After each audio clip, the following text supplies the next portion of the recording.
Hello, good morning. This is Somerset News Network. I'm stretching my interests a little bit here. Now, as a gunsmith, I do a lot of deactivation of firearms. Now, a lot of the guns that were deactivated so they could come off of license need to be, I say upgraded, but really it's downgraded. More work needs to be done for the new deactivation certificate, which is issued by a proof house, and there's two of them, one in London and one in Birmingham, and I use Birmingham. Now I get the gun, and it could be anything, but most of them are ex-World War II firearms. People have them in collections. I've had a collection of museum machine guns, all deactivated in the 90s and early 20s. And to get the new certificate, to be able to sell them, they need to be downgraded. The gun needs to be destroyed some more. So what I do is I find out what it is. If it's World War I, World War II, and then country. Japanese, British, well, British is all right, I'm okay with that, and German. I had a Bren gun, which is designed by Enfield, but it was made in Australia. It was an Australian Bren gun, so it would have been through the Philippines campaign. And the stories of the guns are absolutely fascinating. You just never know what's going to come in. And the auction house, if they can determine who used the gun during the war, and if they can link it to a battle, or even better, a medal, then the price of that gun goes up, and the provenance of it goes with it. Now, we do a lot of Lugers and broom-handled Mausers and all this sort of thing, all the old pistols. They've already been deactivated and upgraded. Now, I've got one pistol I did. Absolutely unbelievable. And the story behind it, I wish I knew the full story. It had been deactivated and got what's called a proofs exemption certificate, which means it couldn't hold a cartridge. But it needs upgrading to the new certificate so that it can be sold at auction. And it's a broom-handled Mauser. I know this might not mean a lot to a lot of you, but it's 7.63, which is the Mauser round, which is 25 millimeters long. Okay?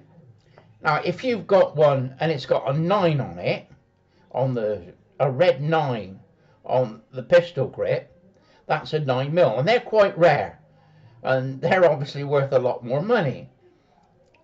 But this one is like prestige. It was prestige. I mean, it was absolutely incredible, the condition of it. All the numbers matched, all the parts, all the numbers matched. It wasn't easily convertible, so it was a deactivated firearm. But I have to deactivate it some more for the new ticket. I think I said it was a proof exemption, but it might have been early deactivation tickets, which would have been 2006, 2008, somewhere around there, maybe. But the proof marks on it says that it's a proof exemption certificate one. I've had to cut that off because I've got to cut a big slot through it. It had 3 holes in it, 3 holes in the barrel. So I cut through the holes in the barrel and made a slot in it. But some of the other work had already been done inside. But it's fascinating. It was owned by the First Lady MI5 officer. This is what makes me interested in firearms. The story behind them. And it makes me interested in World War II battles, World War II history, and the things people did to firearms. The Americans have got history channels that explain what certain individuals did to their firearms. Snipers putting silencers on guns before a battle against the Japanese, making scopes work. One guy took his Winchester hunting rifle out as a sniping rifle,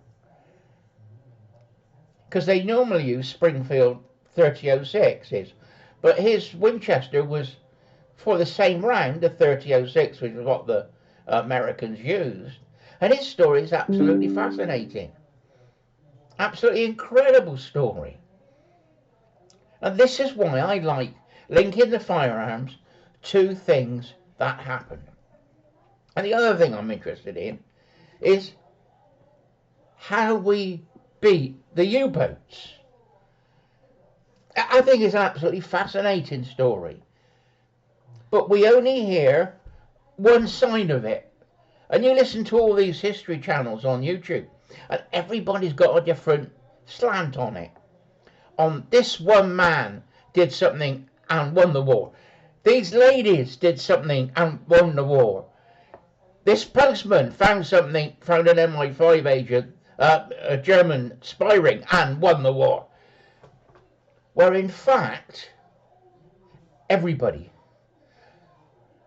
did their part to fight the U-boats. It wasn't just one single thing. Different things happened.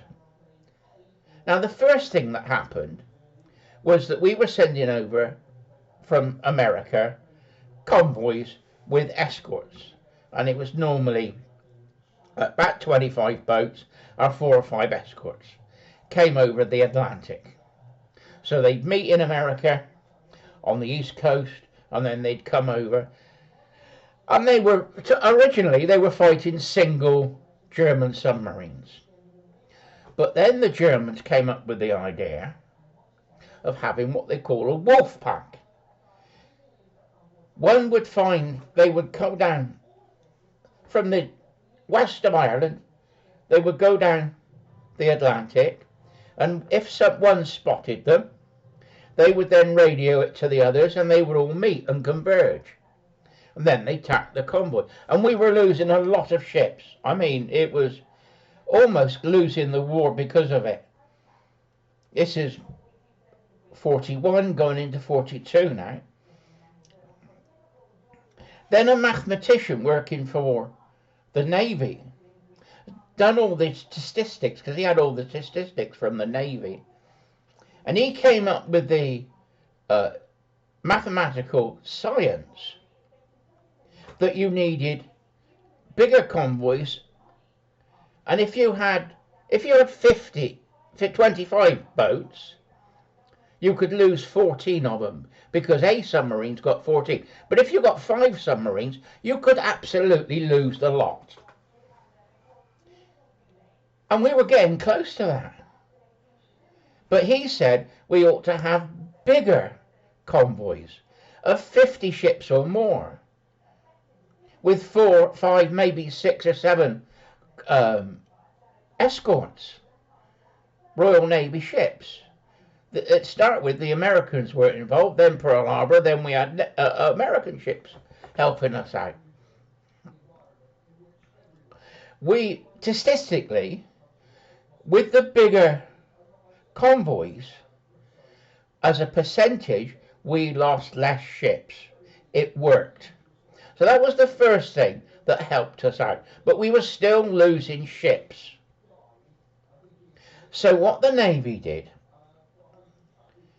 is they got a group of wrens, a group of teenage girls, and they put them in a room with a submarine Navy captains, and they played war games. They analysed what the British did, and they analysed what the Navy did, and they put it out, and they wrote chalk, had chalk on the floor, on the floorboards, and they played war games, and they did it over and over again, and they understood the German tactics. At some stage, the security forces had got hold of a German tactical analysis of these wolf packs. So we knew what the tactics were of the Germans. So that was the intelligence brought in. These girls worked out a scenario where they could save more ships. So they had the 50 ships as a convoy, the Liberty ships as a convoy, plus the escorts, and they timed them up, put them closer together. Now, add to this, Bletchley Park were intercepting Enigma, the German code that they used. So they had the information that way. That was also a part of winning the U-boat battle. Then the girls tried to persuade the Navy. Well, the Navy didn't listen to the mathematician. Oh, he hadn't done it under battlefield conditions and all this sort of thing. The Navy was too slow to listen to people who knew what they were doing. Because they weren't combat or Navy, they thought they didn't know what they were doing. Well, in fact, they had the keys to how to win the war against the U-boats. And the problem was the Navy wouldn't listen to them in their arrogance. The mathematician was proven right. The first 50 large convoy that came over, they lost less ships as a percentage. The girls worked out on the floor how to win the U-boat war. After the Navy had taken up what they recommended the convoys getting closer together, and they also reckoned that the time from the I want to say the flagship, but the lead ship on the escorts would know that a ship had been hit by a torpedo, get the information, and then give the information to the other convoy to go and attack the submarines, was 15 to 30 minutes. By that time, more ships were hit because there was a wolf pack. The girls found this out, and they pointed this out to the Navy, but the Navy wouldn't listen. It took them 6 months to get an admiral in and explain it to the admiral, and he said, "I've been a fool." And he implemented the closer formation of the convoys, and the Liberty ships didn't attack the U-boats. They stayed with the convoy. Now, how or who attacked the U-boats? Because they were sinking them. Because we had sonar as well. And the thing that the girls did is, as soon as one boat was hit by a torpedo, all the ships would put star shells up. They would go up, and they were on a little parachute, and they'd be come down, and it would bright light, magnesium, bright light all the way around the convoy, because the U-boats were normally on the surface in the dark. They could then see the U-boats and attack them.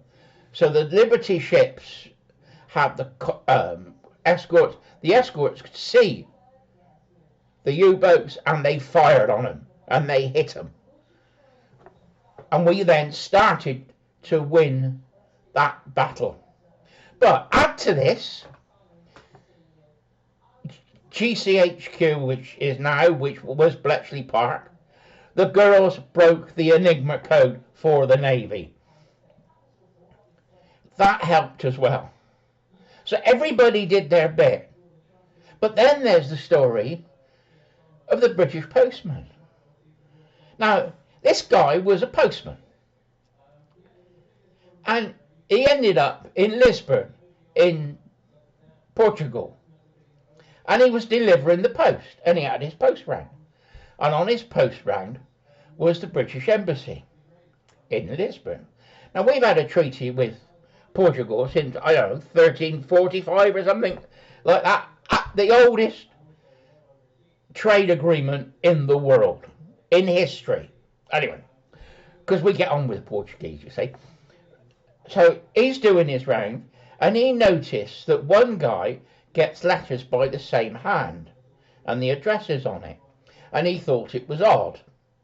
So when he was delivering the post to the British Embassy, he said, I got these letters, and they look a bit odd, and the gentleman is German. And what they arranged was that he would start his round, he would give the letters going to be delivered to these German agents to MI5. He didn't know it at the time. They would then open them, photograph it, and reseal them, and give it back to the postman in time to deliver the post on time at the addresses. It turns out it was a German spy ring out of Lisbon. And he cracked the German codes. British intelligence, be it MI6, MI5 or whatever section it was, worked with the Portuguese police, and they arrested all the German spies. But they were given details of shipping and giving information by radio to the U-boats. So that also helped win the U-boat war. So it wasn't just one person. It wasn't the mathematician, it wasn't the girls on their own, it wasn't the postman on his own. It was all of them, and it wasn't Bletchley Park on its own. Everybody helped to fight the U-boats. Oh, and the other thing they used is the radios. When the U-boat spotted the convoy, they would radio into the others. We would pick it up and do a triangulation on the radio signal, so we knew where the boats were. And another thing that they did that they don't often talk about, and this was in an old American history program on the Navy, is they muffled the sound of the propeller. Before they muffled it, a convoy could be spotted 12 miles plus away by a U-boat. When they muffled what they did is put a water water tank across the shaft, and then they found out that the submarine could only pick it up 2 miles away, and that helped because then the U-boat wolf packs couldn't find the convoy. So it all helped fight the war. Everybody did their bit. These people that did the maths, the girls that played the war games, the postman, G3O, they might not fired a gun, they might not have been in battle, but they were vital to the war effort to fight the war. And on Remembrance Day, when remember the fallen, we also ought to remember the backroom boys that helped them out. Anyway, Ian, Somerset News Network. It was a bit of an odd one, and I've put the pictures on here to show you what it is. And I just find it fascinating. Bye bye for now.